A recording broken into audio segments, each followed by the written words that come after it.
Quero que você abra sua Bíblia no livro de Gênesis, capítulo 30. Livro de Gênesis, capítulo de número 30. Nós vamos ler alguns, na verdade, dois textos aqui, em capítulos diferentes ainda do livro de Gênesis. E eu vou ler na versão King James, mas eu quero que você acompanhe aí para você ter uma noção daquilo que a gente vai estar compartilhando. E também você pode nos acompanhar aqui, caso você esteja sem Bíblia no momento, ok? Amém? Gênesis capítulo 30, versículo 43, me acompanhe aí. Assim, Jacó tornou-se extremamente rico e chegou a possuir enormes rebanhos de ovelhas e cabras, e a ser proprietário de muitos escravos e escravas, camelos e jumentos. Agora eu quero que você passe para o capítulo 32, versículos 9 e 10, ainda de Gênesis, tá? Gênesis 32, versículos 9 e 10. Vamos lá. Então Jacó orou: ó Deus de meu pai Abraão, Deus de meu pai Isaque, ó Senhor que me orientaste, retorna à tua terra e à tua parentela, e eu te farei prosperar. Reconheço que não sou digno de toda a bondade e lealdade misericordiosa com que tens tratado o teu servo. Eu não tinha senão um cajado para atravessar o Jordão, e agora posso formar 2 exércitos. Quem pode dizer amém pela palavra de Deus? Amém? Queridos, o tema da nossa palavra de hoje é a maior bênção e seus resultados. Obrigado, irmão. Não sei quem disse amém aí, mas obrigado. Você nos ajudou agora. Vamos falar hoje sobre a maior bênção e seus resultados. Glória a Deus. Muito bem. Queridos, eu quero a vossa atenção aqui para aquilo que eu quero compartilhar. E é algo muito importante que tem ministrado muito, muito ao meu coração, e eu quero abençoar você com esta palavra nesta hora, em nome de Jesus. De acordo com os textos que nós lemos, nós percebemos uma coisa aqui. O que está acontecendo aqui? De acordo com o texto, nós vemos aqui o retorno de Jacó para a sua terra natal, depois de ter passado 20 anos com seu sogro Labão. Tá? Ele está retornando para a sua terra natal. Mas eu quero destacar aqui que este Jacó, que está retornando para a sua terra natal, o texto nos diz que ele está retornando como? Riquíssimo. Diga, riquíssimo. Ele está voltando riquíssimo para a sua terra, dono de, assim, era um grande proprietário que tinha muitos servos e servas, camelos, tinha jumentos, era alguém que estava abastado. Mas este Jacó, ele reconhece uma coisa diante de Deus. Duas coisas importantes ele reconhece. Primeira, ele diz assim: eu não sou digno de toda a bondade e lealdade misericordiosa com que tens tratado o teu servo. Por que ele está falando isso? Porque esse Jacó, que está voltando para a sua terra, riquíssimo, ele admite no texto que nós lemos, que ele diz para Deus: Senhor, quando eu atravessei este Jordão, eu só tinha um cajado, era tudo que eu tinha, era só um cajado, e agora eu estou riquíssimo, com tudo aquilo que eu tenho, eu posso formar 2 bandos, 2 exércitos. Então ele está reconhecendo o que aconteceu aqui. Ele viveu tudo isso, está retornando, mas ele reconhece da forma como ele está voltando para a sua terra, ok? Agora, veja uma coisa a respeito desse homem, que eu quero ler 2 versículos aqui, no livro de Gênesis, capítulo 32, versículo 25. Preste bem atenção no que está escrito. Eu estou voltando um pouquinho a cena aqui, tá bom? Me adiantei, agora eu estou voltando um pouquinho a cena aqui para você me acompanhar aqui nesse entendimento aqui. Olha o que está escrito antes dele chegar na casa de seu pai. Gênesis 32, 25. Ficou ele só e lutava com ele um homem até ao romper do dia. Vou repetir. Ficou ele só e lutava com ele um homem até ao romper do dia. Ok? Agora, olha o versículo de número 26, dando sequência. Disse este, quem? O homem que estava lutando com Jacó. Disse este, deixa-me ir, pois já rompeu o dia. Respondeu Jacó, não te deixarei ir se me não abençoares. Deixa-me ir porque o dia já está amanhecendo, já está rompendo o dia. Não te deixarei ir se tu não me abençoares. Eu não te deixarei ir se tu não me abençoares. Agora, gente, Jacó passou a noite lutando com um homem, até o romper do dia, e até este ponto aqui da leitura, escute, ainda não havia sido revelado quem era aquele homem. Até então, não havia sido revelado quem era aquele homem que estava lutando com Jacó, ok? Caminhe comigo nesse entendimento. Porém, Jacó ele tinha certa consciência que aquele homem não era um homem comum. Por quê? Porque Jacó entendia que aquele homem poderia abençoá-lo. Por isso ele segura ele de tal maneira, mesmo ferido, e diz, olha, eu não vou te soltar, te largar enquanto tu não me abençoares. Ok? Então ele tinha essa consciência, esse homem, ele não é um homem comum, ele pode me abençoar. Ok? E é dessa forma que ele está lidando com essa situação aqui. Agora, reflita comigo algo aqui. O que poderia levar um homem extremamente rico e que tinha condições de formar até 2 exércitos, pedir para Deus, me abençoe? Eu quero que você reflita comigo. Eu sei que é um texto bíblico muito conhecido, mas eu quero que você reflita sobre este texto bíblico.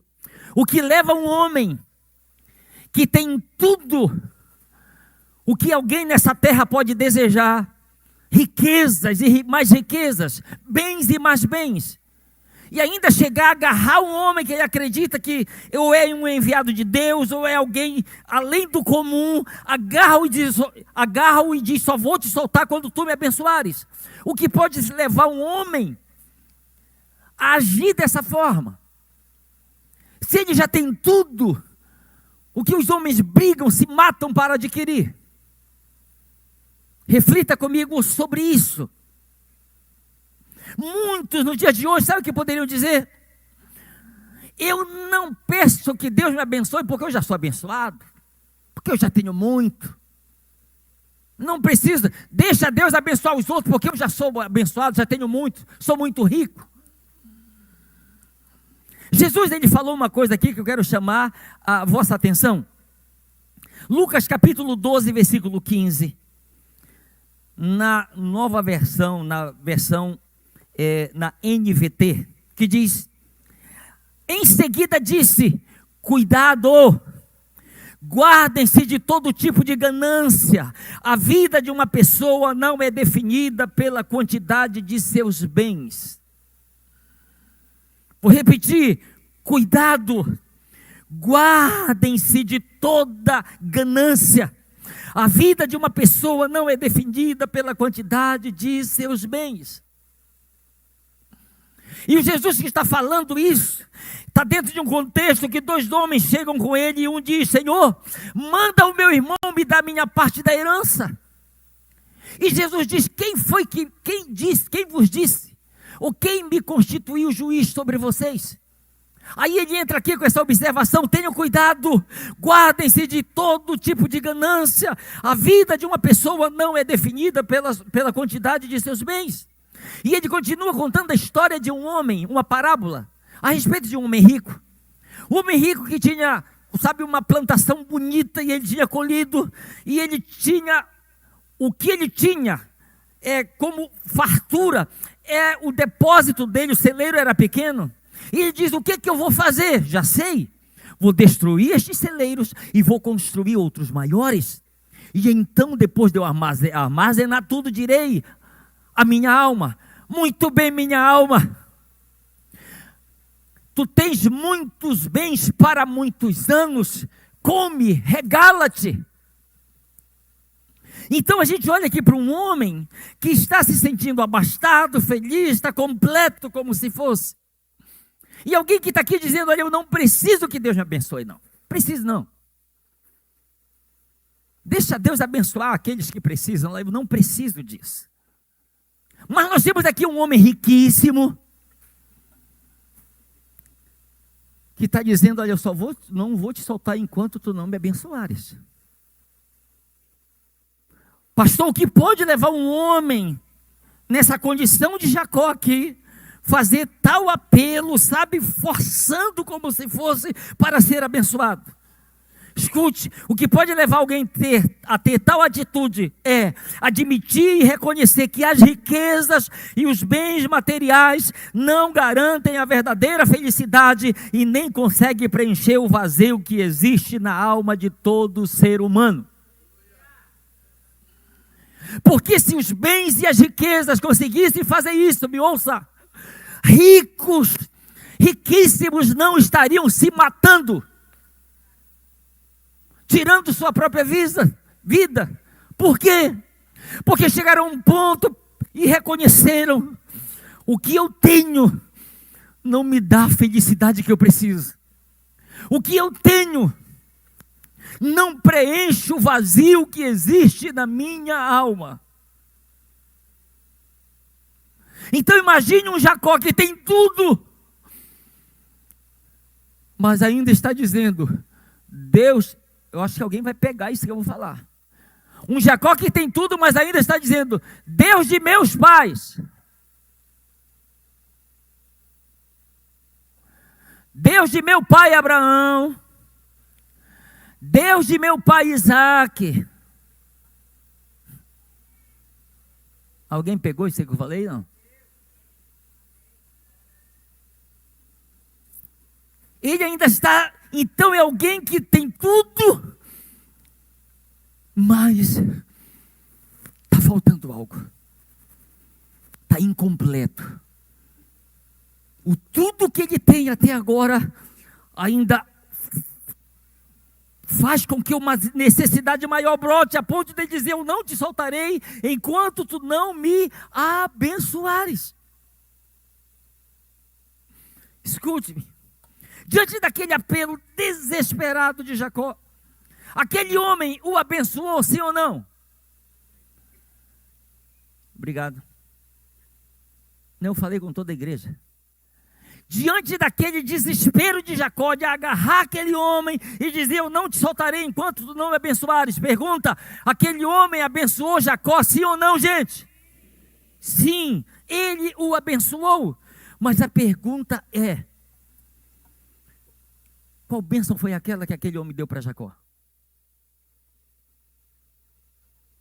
Escute, não foi uma bênção material, não foi uma bênção financeira, não foi uma bênção familiar e nem foi uma bênção profissional. Por quê, pastor?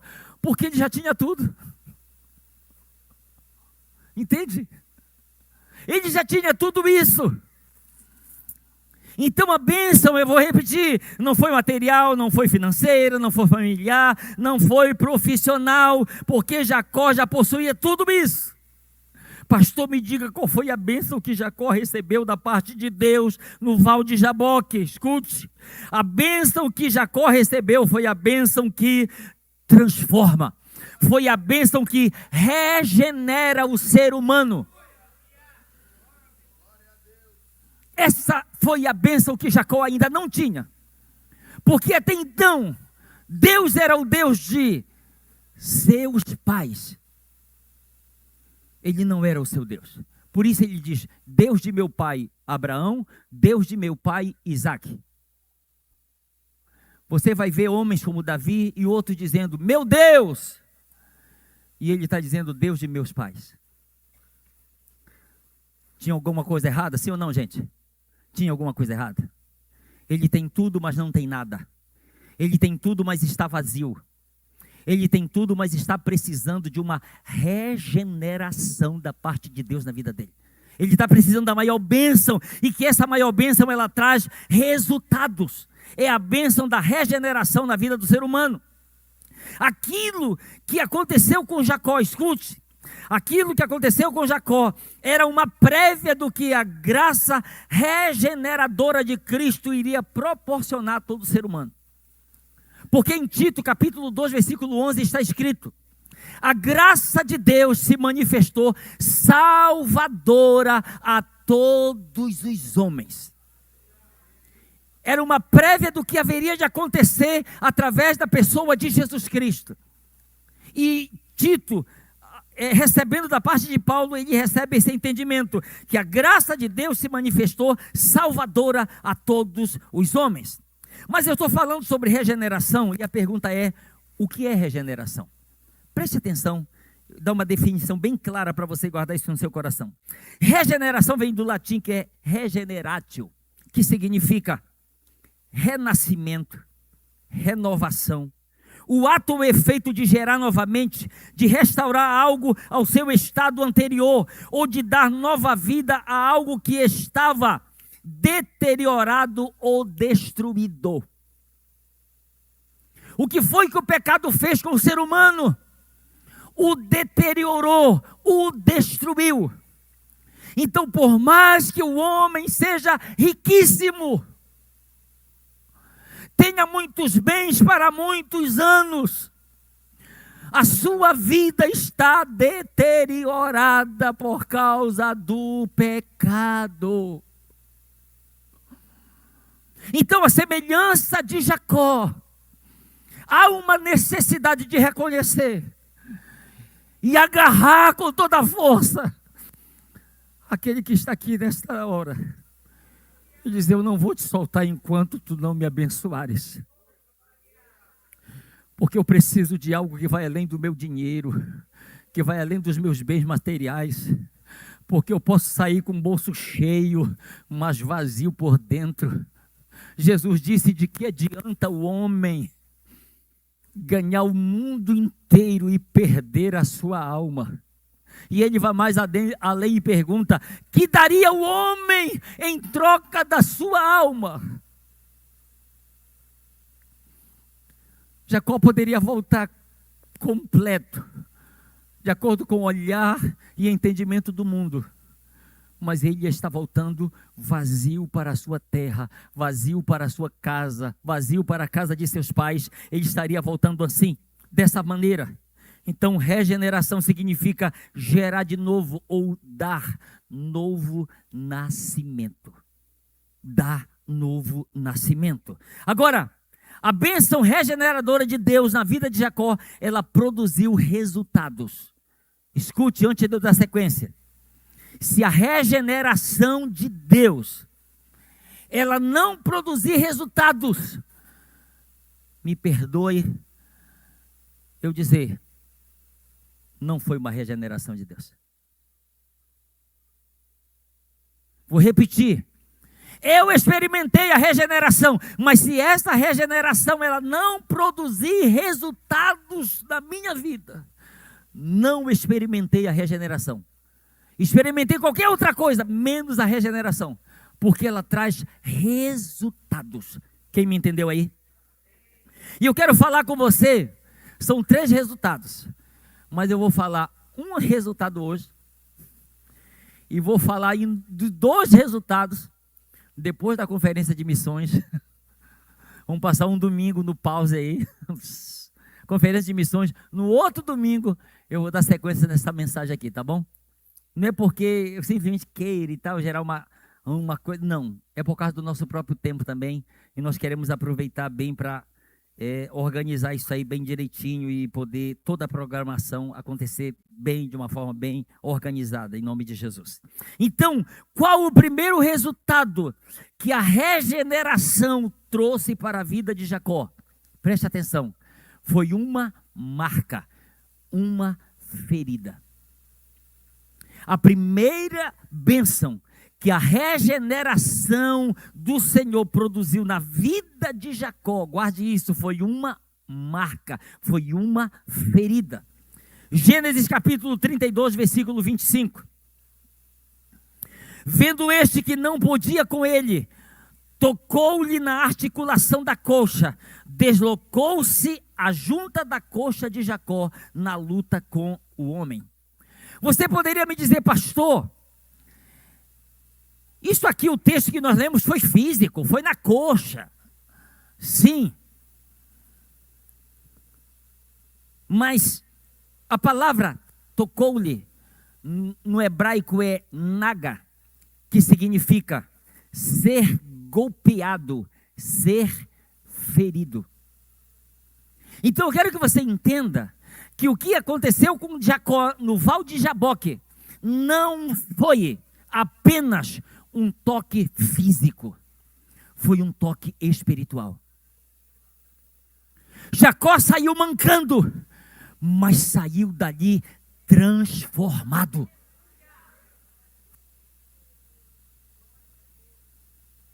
Ele experimentou a maior bênção, e os resultados dessa maior bênção, chamada regeneração, começaram a se manifestar na sua vida. Então entenda que aquele golpe, ele não foi apenas um golpe, uma ferida, no sentido, no estado físico, no corpo físico de Jacó, foi muito mais do que isso. E antes de voltar para o exemplo dele, deixa eu falar com você um pouco a respeito de um homem chamado Saulo de Tarso. Saulo de Tarso, ele foi também ferido por Cristo Jesus no caminho de Damasco com uma ferida regeneradora, e por isso ele fez uma declaração muito forte aqui. Gálatas capítulo 2, versículo 20, olha o que está escrito. Logo, já não sou eu quem? Mas Cristo vive em mim. E esse viver que agora eu vivo na carne, que eu tenho na carne, vivo pela fé no Filho de Deus que me amou e a si mesmo se entregou por mim. Mas ele vai mais além. Gálatas capítulo 6, versículo 17, olha o que está escrito. Quanto a mim, Paulo falando, quanto a mim, ninguém me moleste, porque eu trago no corpo as marcas de Jesus. Preste atenção aqui. É muito provável que Paulo estivesse falando de feridas, cicatrizes literais deixadas pelas torturas, pelas prisões e pelas surras que ele recebeu por causa de Cristo. É bem provável isso, que ele esteja falando dessas torturas, dessas prisões, dessas surras que ele levou por amar, por servir a Cristo. É bem provável que seja isso, mas marcas, lembra? Eu carrego no meu corpo o quê? As marcas de Cristo. Escute, marcas no grego a palavra é estigma. O que significa estigma? Sinal perfurado ou marcado a ferro e fogo no corpo. De acordo com o antigo costume oriental, escravos e soldados levavam o nome ou sinal de seu mestre ou comandante marcado ou perfurado, cortado em seus corpos para indicar a que mestre ou general eles pertenciam. Eu não sei se vocês pegaram aí. Vou traduzir. Paulo está dizendo, gente, eu carrego em meu corpo as marcas do meu proprietário. É como se ele dissesse, quem olha para mim vai dizer, ele tem um dono, ele tem um proprietário, ele tem alguém que é senhor sobre a vida dele, que é mestre sobre a vida dele, ele tem alguém sobre a vida dele. É isso que ele está dizendo aqui, porque está pegando o texto, o significado original da palavra marcas, que é estigma. É uma marca de propriedade ou selo, é um sinal de pertença, assim como um sinal de posse de um escravo. Paulo está dizendo, eu sou um escravo marcado de Cristo. Entende? É isso que ele está dizendo. Eu carrego no meu corpo. Sejam aquelas marcas externas que os homens podem ver, mas também tem as marcas internas que foram produzidas em mim. Agostinho, ele disse uma frase que é muito tremenda. Isso aqui vai fazer muito sentido para muita gente aqui nesta noite. Olha o que ele disse. falando para Deus, para Cristo: feriste meu coração com tua palavra, desde então te amei. Feriste meu coração com tua palavra, desde então te amei. A minha vida nunca mais foi a mesma. Ele está dizendo: desde que Cristo me feriu com a sua palavra. Porque o amor que passei a ter por ele não se tratava a partir de então apenas de um sentimento, mas de uma atitude. De alguém que entendeu: eu estou marcado, eu sou carimbado, eu fui ferido a ferro e fogo, e eu pertenço ao meu Senhor. Escute, é importante observar o uso que Agostinho fez do verbo ferir. De onde vem, pense comigo, olha essa pergunta: de onde vem o amor irresistível que o salvo tem por Deus? De onde vem o amor irresistível que o salvo tem por Deus? Vamos ver novamente o que Agostinho diz: feriste meu coração com tua palavra, desde então te amei. Ouça, como podemos notar nas palavras de Agostinho, esse amor irresistível é fruto de uma ferida. Escute, o amor irresistível de um cristão pelo seu Senhor é fruto de uma ferida. Ou seja, quando o Evangelho é anunciado e o Espírito Santo testemunha no coração do homem, ele é gravemente ferido, e essa é a ferida que gera amor. Ele é gravemente ferido com o Evangelho, e esta é a ferida que gera amor. Ouça-me. Deus nos fere com suas palavras, com o seu Evangelho, para gerar em nós um profundo amor por quem realmente Ele é, e não simplesmente por aquilo que Ele pode nos dar. Vou repetir.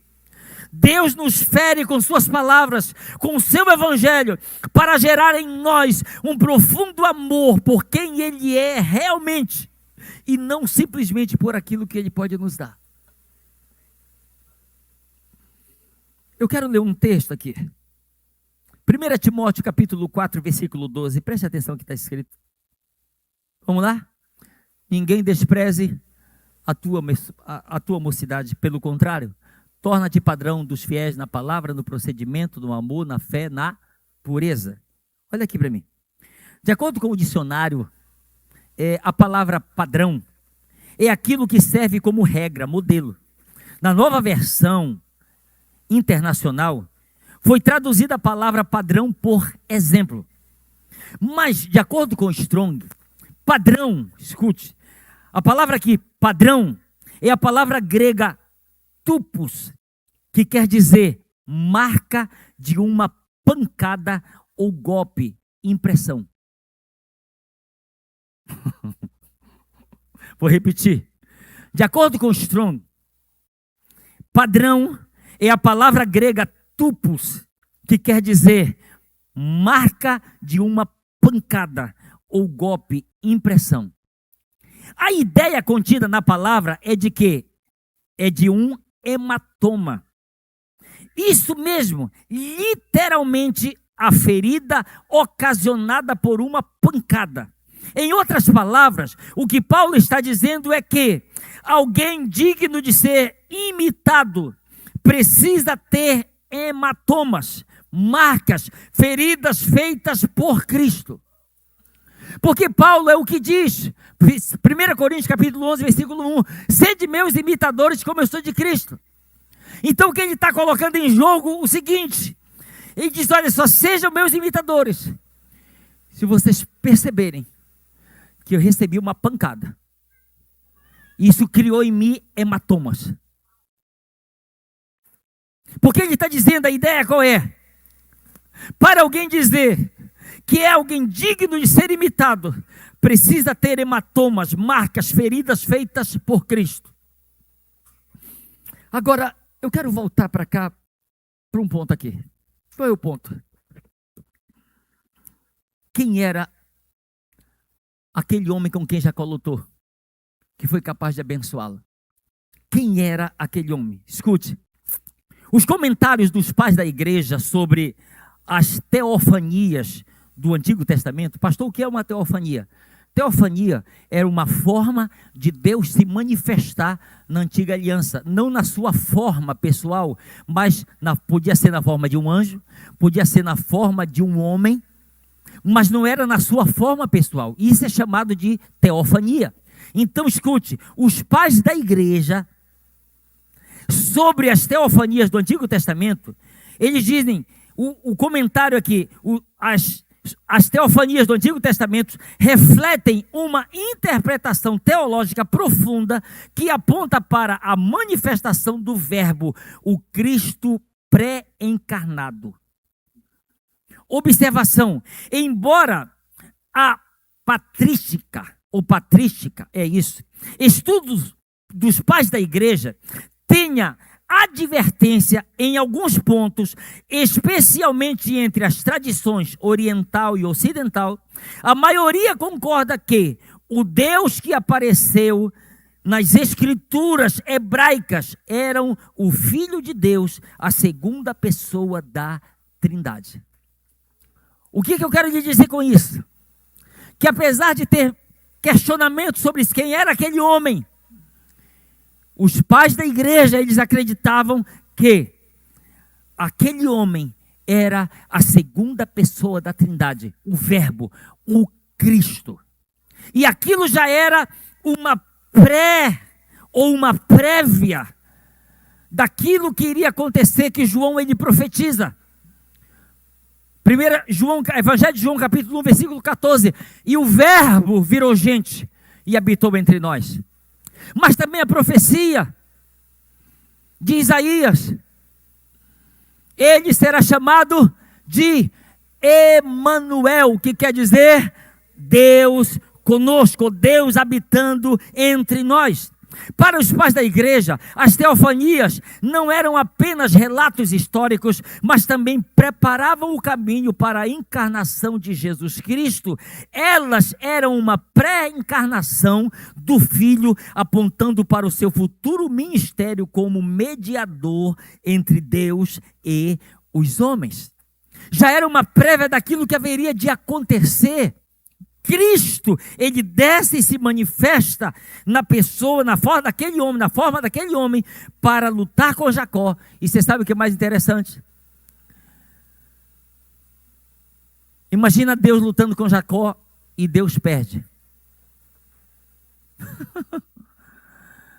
Porque Israel significa príncipe de Deus. Como o príncipe lutaste com Deus e prevaleceste. Deus perdeu. Olhe para o seu irmão e pergunte: isso é possível? Olhe para o outro agora, talvez essa pessoa nem acreditou na sua pergunta. Diga: isso é possível? Diga assim comigo: somente com uma condição. Diga: quando Ele quer. Você sabe por que Ele deixou Jacó vencer? Porque não era ele que queria sair dali. Ganhei. Ele queria operar a grande obra na vida de Jacó. Por isso ele se deixa vencer e dá para Jacó o que ele mais estava precisando, que era a regeneração na vida dele. Gênesis 32. Eu vou pedir que você fique de pé, por favor. Gênesis 32, versículo 31. Olha o que está escrito. Gênesis 32, 31.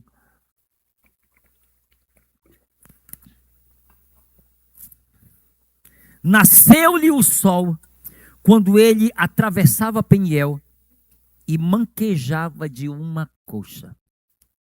Vou repetir. Pode ler comigo? Agora. Nasceu-lhe o sol quando ele atravessava Peniel e manquejava de uma coxa. Olha aqui para mim, por favor. O ser ferido, marcado, nos ensina que ninguém que tem um encontro pessoal e real com Cristo, sai e continua do mesmo jeito que era antes. Porque tal pessoa é marcada. E essa marca, ela é produzida dentro e que ela se externa. É algo que começa no interior de cada homem e cada mulher, de acordo com a sua necessidade. Ela pode se externar através desse amor, que pode levar essa pessoa até a sofrer por causa de Cristo, como foi o caso de Paulo, a ponto de dizer: eu trago marcas no meu corpo, eu trago hematomas, eu trago feridas no meu corpo, por causa de Cristo, ou as marcas de Cristo. Não somente as marcas do meu sofrimento, mas as marcas que Ele imprimiu na minha vida. Queridos, ouça o que eu quero lhe dizer aqui.